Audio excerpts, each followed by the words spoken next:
وطن دی، بل وطن د سړي وطن کېدی نشي.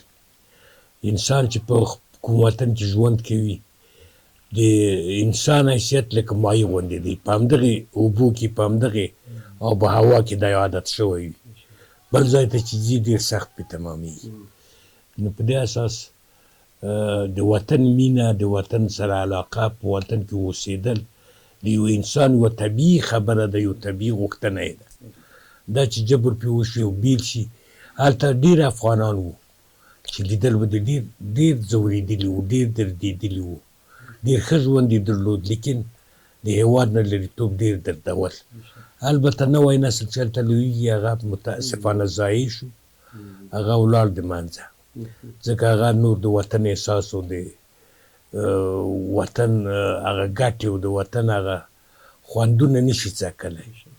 نو په دې اساس څوک چې تللي دي هغه